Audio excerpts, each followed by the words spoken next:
देखिए, स्पष्ट है, सरकार के लेवल पर 2 बार हस्तक्षेप हुए हैं। पुलिस को पूरी है, सरकार ने एसआईटी का गठन किया, निर्देश दिया, डीजीपी साहब ने उसको गठन करके उसकी जांच की गई, समीक्षा की। और दूसरा, जब हम लोगों को लगा कि उनके परिवार या कई राजनीतिक दल के बयान को हम लोग देखते रहे, तो ये स्पष्ट लगा कि लोगों को भरोसा नहीं था। हम लोगों ने उच्च जांच क्यों नहीं भेजा? जांच की प्रक्रिया में सरकार का कोई रोल नहीं। पुलिस जांच की, एसआईटी जांच की, कल सीबीआई जांच करे। ये पूर्ण रूप से स्वतंत्र एजेंसीज है। इसमें सरकार जन भावनाओं के साथ खड़ी होती है, जनता की आवाज के साथ खड़ी होती है। जांच हो, पीड़ित परिवार को न्याय मिले, यही हम लोग चाहते हैं। धन्यवाद। ये पुलिस का काम है, पुलिस वाले थे। मोदी जी ने कहा था कांग्रेस मुक्त हम भारत करेंगे, लेकिन क्या किया उन्होंने? कांग्रेस युक्त भाजपा बना दी, यानी देश स्तर पे। वहीं देखेंगे तो बिहार में राजद युक्त और राजद युक्त ही बन गया भाजपा। राजद से ला करके लोगों को यहाँ गृह मंत्री बना दिया गया, भाजपा का प्रदेश अध्यक्ष भी बनाया गया, कई बार मंत्री बना दिए गए, उप मुख्यमंत्री बना दिए गए। तो बहुत शानदार और बहुत ही अविश्वसनीय मोदी जी का कार्यकाल है कि सारे हत्यारे बलात्कारियों को लेकर संकलित कर भाजपा में शामिल कर सर्वोच्च पदों पर बैठा दिया। बेटियों को लेकर बड़ी गंभीरता रखनी होगी। मैं मनीष आज पुनः बात करने आया हूं आपकी बेटियों के लिए, हमारी बेटियों के लिए, परिवार के लिए और हमारे समाज की बनावटों के लिए। जो राजनीतिक परिचय के रूप में हम लोग अपना पहचान देखते हैं, उसी पहचान के बदौलत आज राजनेता हमारी बेटियों के साथ खेल रहे हैं। और इस उपलब्धि को समाज ने जो अपनाया, इसका परिणाम है कि हमारी बेटियां अब असुरक्षित हो गई हैं। और बिहार में सुशासन की जगह नीतीश कुमार के नेतृत्व में, एनडीए यानी मोदी जी के नेतृत्व में बिहार में गुंडा राज, जंगल राज की स्थापना हो गई है। कहा जाए तो जंगल राज पार्ट 2 की नींव एनडीए मोदी जी के नेतृत्व में स्थापित कर दिया गया। नीतीश कुमार बिहार में नेतृत्व कर रहे हैं और बीजेपी की तरफ से सम्राट चौधरी, जिनके ऊपर 7 लोगों की हत्या का आरोप है, वो कोर्ट से बरी नहीं हुए हैं बल्कि झूठ बोलकर निकले हुए हैं। और वो 15 साल का हलफनामा लगाकर 1995 की हत्या में बाहर निकलते हैं। और जिसके बाद उनका जो मंत्रिमंडल था, मंत्री पद था, विधायक जो बने थे 1999 में, उससे निष्कासित होते हैं। तो हम लोगों ने गुंडों का राज, और उन्होंने एक चीज और मैं बता दूं कि कई बार आपने सुना होगा कि सम्राट चौधरी ने अपने ही जाति के लोगों की 7 लोगों की निर्मम हत्या की थी। तो यह बिहार की कहानी है।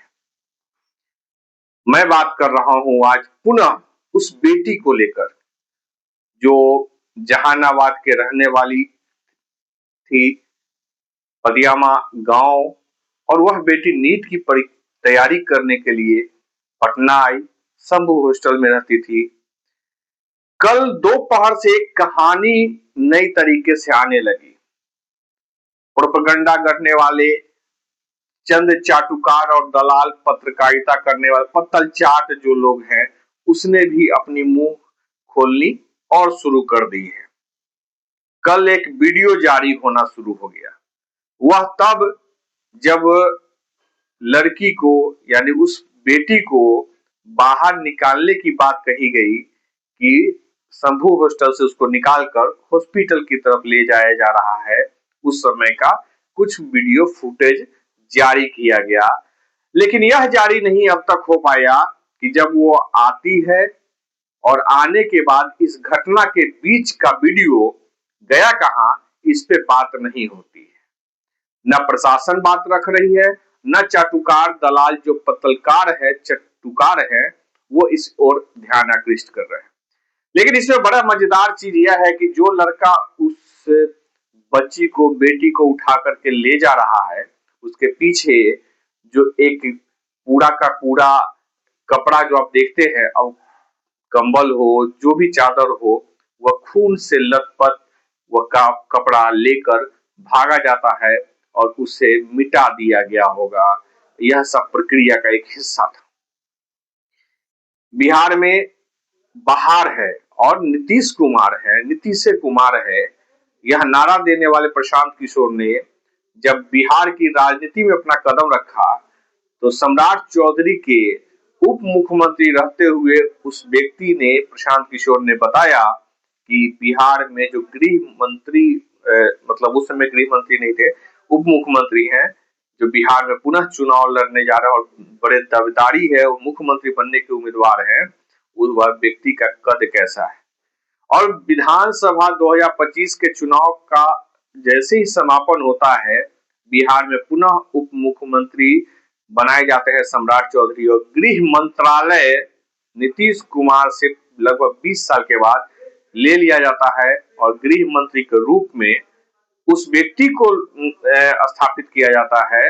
वह व्यक्ति जिसने 7 लोगों की निर्मम हत्या की थी, कोर्ट ने बरी नहीं किया उसको, उस केस से इस तरीके से छूटे कि वह नाबालिग है, और नाबालिग के आधार पे मैंने शुरू में ही बता दिया कि वह निष्कासित हुए थे राज्यपाल बिहार के द्वारा कम उम्र के हवाले के कारण। लेकिन विधानसभा में अगर आप देखेंगे तो विधानसभा में जब से सम्राट चौधरी पहुंचे, आज तक उनकी उम्र अगर उस हिसाब से देखी जाए तो जिस समय इन्होंने हत्या की, वो नाबालिग नहीं थे। तो बिहार का जो गृह मंत्री है वह अपराधी, क्रिमिनल है, और उसके नेतृत्व में बिहार में अब बेटियों का बलात्कार, चीरहरण, हत्या और परिवार को डराने धमकाने की कवायद चालू है।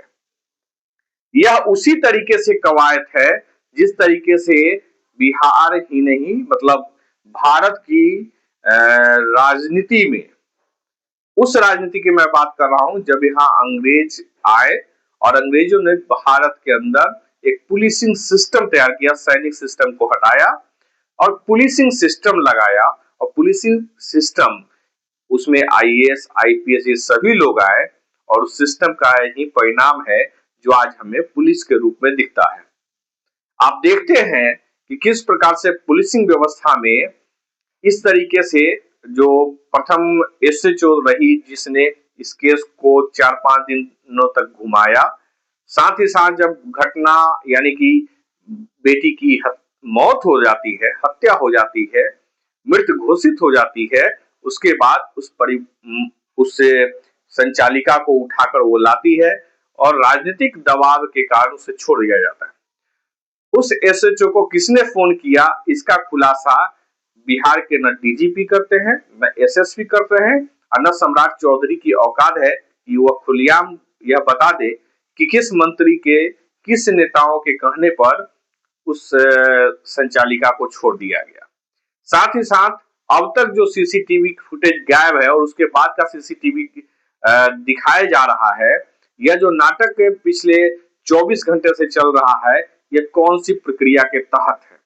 सम्राट चौधरी को यह जवाब देना चाहिए कि आप कर क्या रहे हैं। उप मुख्यमंत्री प्लस आपकी जिम्मेवारी है गृह मंत्री, यानी पुलिस की जो जिम्मेवारी है आपके अधीन आती है, और पुलिस के छोटे छोटे बातों पे आपको जवाब देना चाहिए। प्रेस कॉन्फ्रेंस कल उन्होंने किया तो ऐसा लगा इतना माने मजाकिया लहजा, यानी कि उस व्यक्ति का जो टोन है, जो व्यवहार है, वो स्पष्ट बताता है कि यह एक अपराधी का ही स्टेटमेंट हो सकता है। ऐसे लग रहा है कि गृह मंत्री जो हैं उन्होंने भाग टाल दिया, और टाल क्यों दिया है, क्योंकि संस्कार में, चरित्र में अपराधी ही मतलब जीन में बसा हुआ है, तो वो अपराध के ही चरित्र में आगे भी बढ़ेगा। सम्राट चौधरी को यह बताना चाहिए, बिहार के डीजीपी को जब मैंने देखा, उनकी जो स्थिति देखी, तो यही लगा कि डीजीपी विवश हैं। और क्यों विवश है?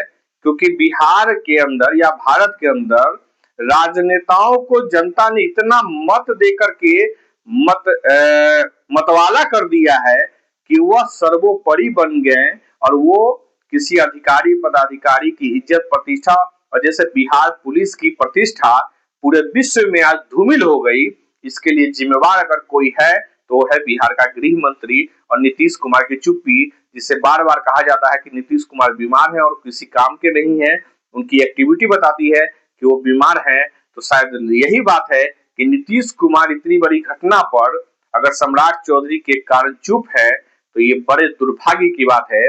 आप जान लीजिए, जो पूरी जानकारी आप सभी के पास है, कि पहले बिहार पुलिस एसएचओ के माध्यम से काम शुरू होता है, डीएसपी रैंक पे जाते हैं, डीएसपी लगातार 420 करते हैं, झूठ बोलते हैं, फ्रॉडगिरी करते हैं, और उन्हें बाद में एसआईटी टीम का हिस्सा बना दिया जाता है।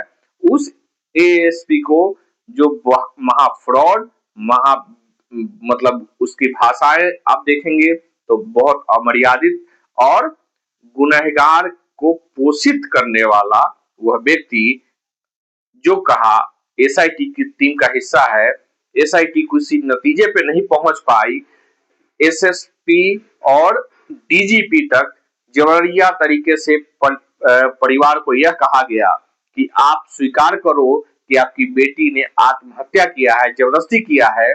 सम्राट चौधरी के यहाँ ले जाकर के यही बात उगलवाना था, जबरदस्ती, ताकत से, पैसे से, नौकरी देकर, किसी न किसी लालच देकर। लेकिन एक माँ, एक पिता ने वह अपना जो वजूद है बचाया कि किसी लालच और किसी धमकी के अंदर नहीं आए।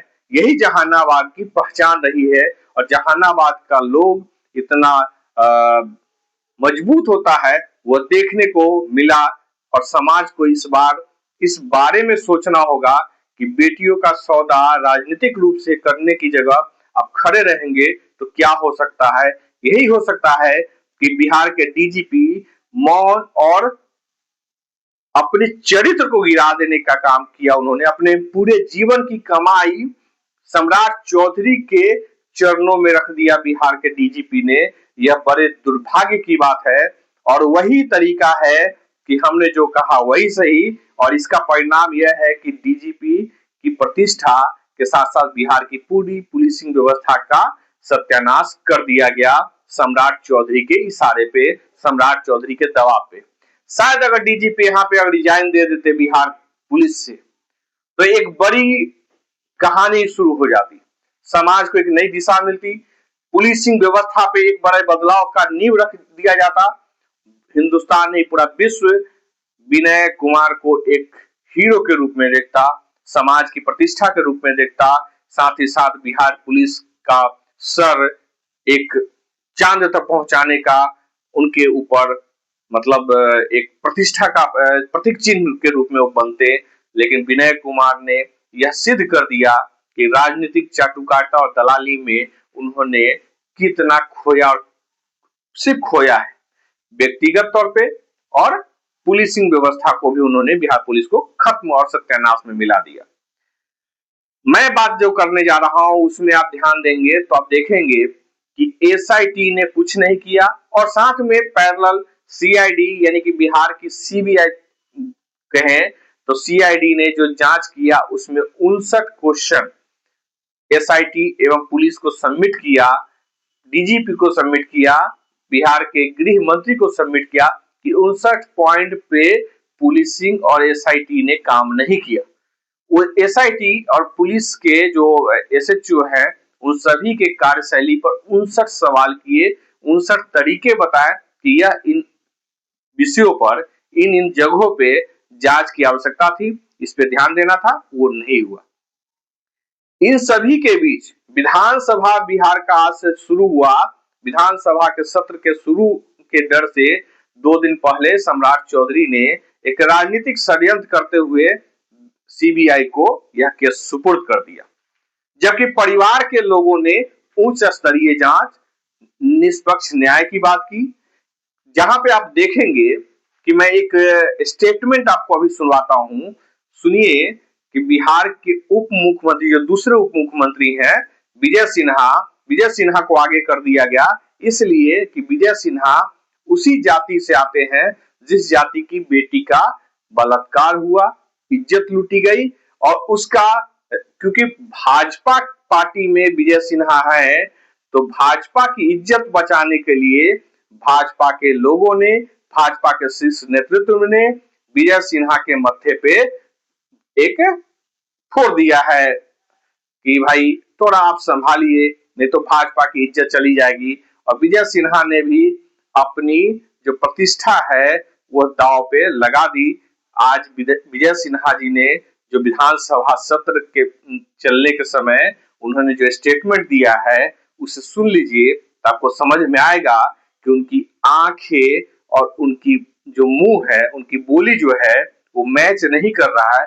उनके चेहरे का भाव सीधा बता रहा है कि भाजपा का दबाव और उनके द्वारा उनके ही समाज की बेटी की इज्जत का नीलामीकरण कराया जा रहा है। वो प्रयास जो कर रहे हैं उसे धोखाधड़ी के तहत, राजनीतिक दबाव के तहत विजय सिन्हा से कहलवाया गया।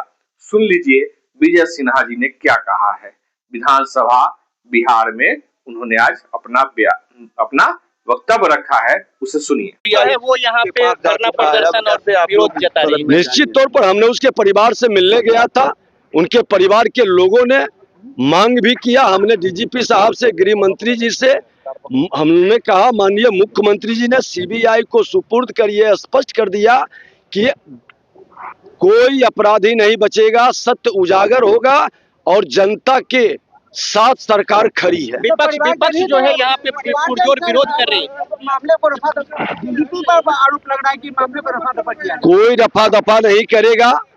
एसआईटी के गठन पर अगर जो परिवार के लोगों ने अंगुली उठाया तो सीबीआई को सुपुर्द कर दिया गया, और हम भी चाहते हैं कि सत्य उजागर होगा। जो इसमें अगर जो इन्वॉल्व हैं तो वो इससे लोगों के चेहरा स्पष्ट होंगे, कार्रवाई होगी, लेकिन जो सत्य है वो उजागर होगा। संवैधानिक संस्था पर हम लोग को विश्वास करनी चाहिए। यह थे विजय सिन्हा, यानी विजय सिन्हा का यह स्टेटमेंट। उनके चेहरे को आप बार बार जरूर देखिएगा, उनकी बोली और उनके चेहरे का भाव मैच नहीं करता है, उनका कोई मेल नहीं है।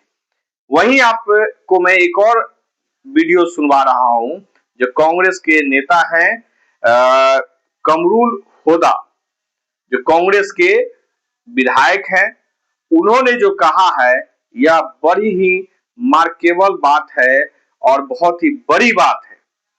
किसी बेटी के लिए सम्मान में कोई बात रखना, उसकी जांच को लेकर कि किस प्रकार से कमी की जा रही है, सरकार ने किस प्रकार से बेटी की इज्जत का ख्याल नहीं रखा, उसको लेकर यह बड़ी बात कही कि सीबीआई को जांच देने का मतलब है कि सभी बलात्कारी को, जो दोषी हैं, सभी को बचा लेना। अब केस की कहानी खत्म हो गई है। सुन लीजिए उन्होंने क्या कहा। सीबीआई मांग का फलाफल क्या होता है? सीबीआई मांग का मतलब है कि दरिंदा को बचाना, उस रेप करने वाले रेपिस्ट को बचाना। सरकार इसमें अब तक पूरी तरह से फेल है, प्रशासन भी फेल है और वो खुलेआम घूम रहे हैं।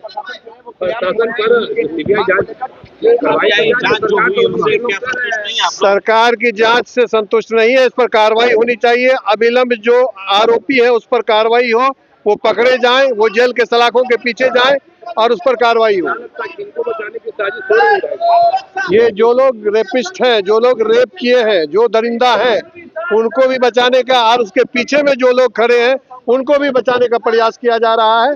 जो भी इसके पीछे है वो सामने में आना चाहिए, उसको बेनकाब होना चाहिए। बिहार पुलिस के जांच बिल्कुल बिहार पुलिस असफल है, इसमें सरकार भी असफल है, बिहार पुलिस भी असफल है। बिहार में कोई समस्या? बिल्कुल समस्या है। आए दिन रेप, आए दिन मर्डर, आए दिन समझिए कि अभी आपके सीमांचल में पूर्णिया में एक व्यापारी का सरेआम गोली मार करके हत्या कर दिया गया। ये बिल्कुल सरकार फेल है, पूरी तरह से फेल है। इन सभी बिंदुओं के बाद मैं आपको पिछले वीडियो में भी बताया था कि सीबीआई को जांच देने का मतलब यही है कि परिवार दुख में परमानेंट रहे, सरकार निश्चिंत हो गई, बिहार सरकार के गृह मंत्री निश्चिंत हो गए, डीजीपी निश्चिंत हो गया, एसएसपी थाना प्रभारी सारे पुलिसिंग व्यवस्था निश्चिंत हो गई। अब इनसे कोई सवाल नहीं करेगा। एक ही लाइन ये लोग जब भी बात होगी तो कहेंगे सीबीआई को हमने सुपुर्द कर दिया, परिवार ने मांगा था सुपुर्द कर दिया। लेकिन मांगा किसी ने नहीं। अगर मांगना ही होता तो सुप्रीम कोर्ट में जो न्यायिक जांच के लिए, हाई कोर्ट में जो न्यायिक जांच के लिए पिटीशन डाला गया, उसमें यह कहा जाता कि हम चाहते हैं कि न्यायिक प्रक्रिया को ढंग से जांच में लाया जाए, ऐसी जांच की मांग की गई, सुदृढ़ तरीके से जांच हो, इसकी बात कही गई। सीबीआई को और ईडी को देने की बात किसी ने नहीं कहा, किसी परिवार ने नहीं कहा। लोगों ने भावावेश में कहा कि जांच होनी चाहिए, नहीं होता है तो सीबीआई को दे दे, किसी को दे दे, लेकिन डिमांड तरीके से कोई बात नहीं रखी गई थी, जिसे जबरिया तरीके से सीबीआई को दे दिया गया, ताकि अब सरकार की जवाबदेही खत्म हो गई, सरकार से सवाल करने वाला कोई नहीं होगा, क्योंकि उनकी जो कथक मुजरा करने की जो भाजपा की आदत, आज के भाजपा जो याद करिए कि नरेंद्र मोदी ने कहा था कि कांग्रेस मुक्त भारत बनाएंगे, लेकिन मैं जो देख रहा हूं 15 सालों में नरेंद्र मोदी ने भाजपा को कांग्रेस युक्त कर दिया, बिहार में राजद युक्त कर दिया, और यही परिस्थिति है कि बिहार में भाजपा के जो उप मुख्यमंत्री हैं और राजद के संस्कार से, और पिता के उनके जो शकुनी चौधरी, उनके संस्कार से, शकुनी मतलब महाभारत तक चले जाइएगा तो आपको समझ में आ जाएगा कि नाम का कितना प्रभाव पड़ता है, तो उसके जिन में क्या हो सकता है, तो उसका प्रभाव यहाँ पे पड़ा कि हत्यारे और बलात्कारियों को बिहार में राजद से लाकर के गृह मंत्री बना दिया गया, और भाजपा के जो मूल कार्यकर्ता हैं उन्हें दरकिनार कर दिया गया, कांग्रेस से एडॉप्ट करके, राजद से एडॉप्ट करके, विभिन्न पार्टियों से एडॉप्ट कर लिया गया, और भाजपा को कांग्रेस राजद युक्त बना दिया गया। कांग्रेस मुक्त नहीं हो पाई, कांग्रेस युक्त और राजद युक्त भाजपा हो गई। यही कहानी के कारण आज बेटियों की इज्जत नहीं बच रही है, अपराधी सर चढ़ के बोल रहे हैं, और अपराधियों का गुलाम, क्योंकि पैसा फंडिंग इसी माध्यमों से सबसे ज्यादा इस देश या पूरी दुनिया में होता है। बड़ी बड़ी फाइल्स खुल रही हैं जिसमें भारत के प्रधानमंत्री मोदी का भी नाम आ गया है अय्यासियों में, तो आप समझ सकते हैं कि ऐसे रिश्तेदारों के साथ रहने वाले लोगों की दशा यही होगी कि आपके राज्य, आपके घर की बेटियां सुरक्षित नहीं होंगी। पुलिसिंग व्यवस्था गुंडागर्दी को संरक्षित करने के लिए अंग्रेजों ने बसाया था, और आज भी हो रहा है। बेबस डीजीपी, अगर मन में ये भी हो कि इंसाफ हो जाए, मैंने कई अधिकारियों के आंखों में आंसू देखा कि उनके बोलते बोलते, बात करते करते, क्योंकि बहुत लोगों के साथ संवाद मैंने किया उसमें, क्योंकि मैं हर जगह वीडियो नहीं बनाता हूं, मैंने देखा है कि बड़े बड़े अधिकारियों के आंखों में आंसू है कि ये इस पे न्याय नहीं हो पा रहा है। तो नहीं हो पा रहा, उसका रीजन है राजनीतिक, और राजनीति के कारण बिहार ही नहीं पूरे हिंदुस्तान, पूरे विश्व स्तर पे बिहार पुलिस की साख विनय कुमार के कारण, क्योंकि उन्होंने बिहार पुलिस की प्रतिष्ठा रखने का काम नहीं किया। अगर उनके ऊपर दबाव और बहुत ज्यादा दबाव था तो वो रिजाइन करते, तो पूरा विश्व उन्हें भगवान के रूप में देखता, क्योंकि किसी बेटी की इज्जत के लिए वह कदम ऐतिहासिक होता। लेकिन विनय कुमार जी ने वह नहीं किया, और बेटी की इज्जत के लिए उन्होंने कोई भी कदम उठाने का प्रयास भी नहीं किया, जबकि पूरे परिवार को ज्यादा से ज्यादा दबाने का काम किया। यह बहुत ही दुखद है। मैंने कई लोगों के स्टेटमेंट, कई चीजों को आपको सुनवाया। सीबीआई की कहानी जो रही है, मैं कई बार पीछे भी वीडियो में बताया कि सीबीआई सुशांत सिंह राजपूत का क्या केस सॉल्व कर पाई? सुशांत सिंह राजपूत ने क्यों सुसाइड किया या उनकी हत्या हो गई, इसका कोई डिक्लेरेशन आज तक नहीं आया। उसमें कई लोगों को बदनाम किया गया, लेकिन कुछ भी नहीं हुआ, सब निर्दोष हो गए, सब कुछ चले गए। सुशांत चले गए, उनके परिवार आज कहाँ है, कोई सवाल नहीं होता है। नरूणा हत्याकांड याद है 2012 का मुजफ्फरपुर का सबसे चर्चित केस, जिसमें बिहार के पूर्व डीजीपी तक का प्रमुखता से नाम आया। आज वो भजन गाते चलते हैं, कथा करते चलते हैं, क्या लोगों सबको पता है? लेकिन सिस्टम राजनेताओं ने इस तरीके से बना दिया है कि चोर चोर मौसेरा भाई, कमाना धमाना उसी के माध्यम से।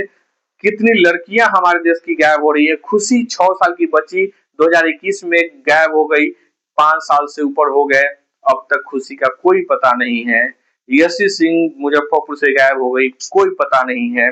शिल्पी गौतम हत्याकांड, बलात्कार कांड, कितनी बड़ी घटना थी, 30 साल के लगभग हो गए उस सफर को, आज तक कोई घटना का पता नहीं है। तो ये है भारत की सीबीआई, जो सिर्फ इसलिए है कि राजनेताओं और अधिकारियों के गुनाहों को पोषित कर सके, संरक्षित कर सके, इसी का नाम है सीबीआई। तो सीबीआई के सहारे न्याय नहीं संभव है। इसलिए समाज के हर जाति धर्म समुदाय के लोगों ने, महिलाओं ने, बच्चियों ने, पटना से लेकर पूरे हिंदुस्तान स्तर पे पटना नीट की छात्रा निर्भया 2, निर्भया तो कितनी हो गई अब तक, लेकिन निर्भया 2 ही मान लीजिए, क्योंकि इतनी विभत्स स्थिति में किसी बच्ची के साथ इतना जो व्यवहार हुआ, उसकी हत्या हो गई, दरिंदगी हुई, उसके स्वरूप में पूरा भारत स्तर पे विरोध है।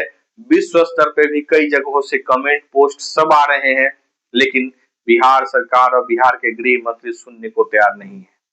इसलिए इस वीडियो से मैं जागरूक करना चाहता हूं कि कल पतियामा में गांव से, वहां लड़की जहां की थी रहने वाली गांव उसका जहानाबाद में, वहां से जहानाबाद शहर में डीएम को पैदल 20 किलोमीटर के आसपास का सफर है, वो हजारों की संख्या में लोग वहां जाएंगे। आदेश लिया हुआ है अधिकारियों से, और पैदल मार्च कर विरोध प्रदर्शन किया जाएगा। विरोध दर्ज करने का काम समाज के लोग कल करने वाले हैं, एक बड़ी भूमिका में, क्योंकि आंदोलन जीवित नहीं होगा और नहीं रहेगा तो निर्भया के केस में चंद लोगों को ही सजा जरूर हुई, उसमें भी लंबा समय लग गया, तो शायद ये निर्भया 2 को भी कुछ लोगों को सजा जरूर होगी।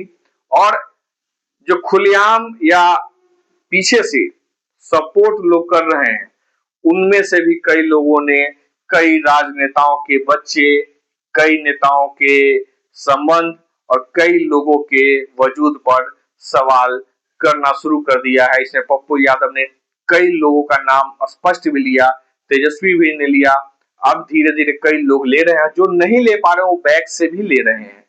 तो आप सभी से आग्रह है कि बेटियों की इज्जत घर घर में होनी चाहिए, उसको लेकर के आप गंभीर रहिए, और ऐसे सभी आंदोलनों में घर से बाहर निकलकर बेटी, महिलाओं की इज्जत के लिए, प्रतिष्ठा के लिए, माँ बहन के प्रतिष्ठा के लिए हमेशा आगे बढ़कर लड़ाई का साथ दीजिए, घरों से निकलिए, बोलिए।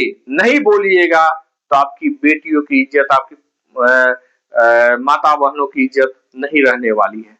यह संस्कार संस्कृति युक्त भारत आज बलात्कारियों के अधीन चला गया है।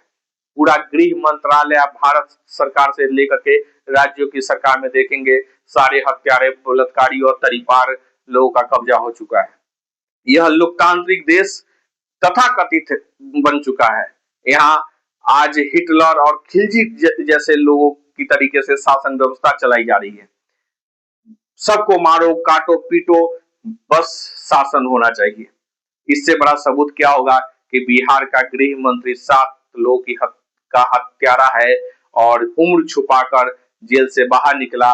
लेकिन अगर आज उम्र कैलकुलेट करेंगे, जिस समय जेल से निकला तो 10 साल कम होगा, 10 से 12 साल कम होगा एज, और हलफनामे में जो एज है वो 10 से 12 साल आगे है। क्यों है? क्योंकि भारत में संसदीय व्यवस्था, संवैधानिक व्यवस्था मर चुका है। सब के सब 420 और क्रिमिनल अपराधियों के हाथ में सत्ता है, और उसी का पोषण करता हुआ खाकी वर्दी, जिसकी स्थापना अंग्रेजों ने की थी। आप सभी को बहुत बहुत धन्यवाद और इस वीडियो को ज्यादा से ज्यादा शेयर करिए। मुझे किसी बात का डर नहीं है कि जो मैं बोल रहा हूं उसमें असत्यता है, इसलिए शेयर करिए और लोगों तक जागरूकता लाइए। बेटियों की रक्षा के लिए आपको घर से निकलना ही पड़ेगा। बहुत बहुत धन्यवाद।